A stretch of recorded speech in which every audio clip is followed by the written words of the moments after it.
And let's start to think about the question itself and how you can start to start to answer the question.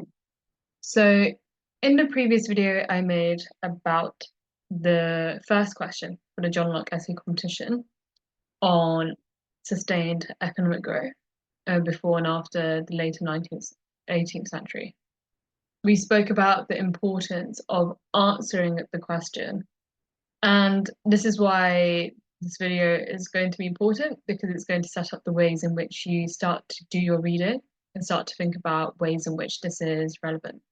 So, in fact, at Cambridge, you received 1/3 of your marks out of the marking criteria for the tripos examinations for actually answering the question itself.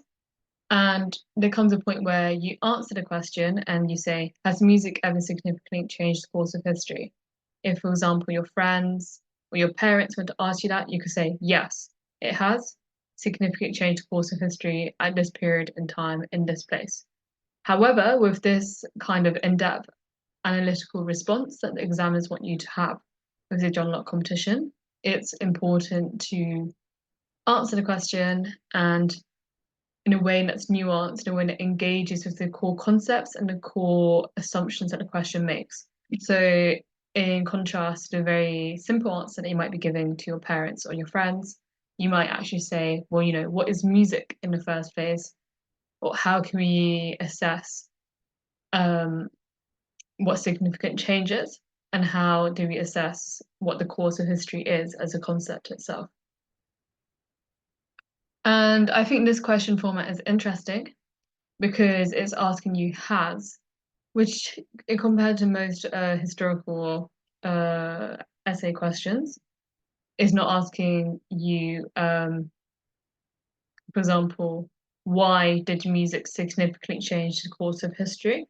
But it's asking you, has it or has it not? So just make sure that within your answer itself, and when you start to think about things, you think of a yes or no answer.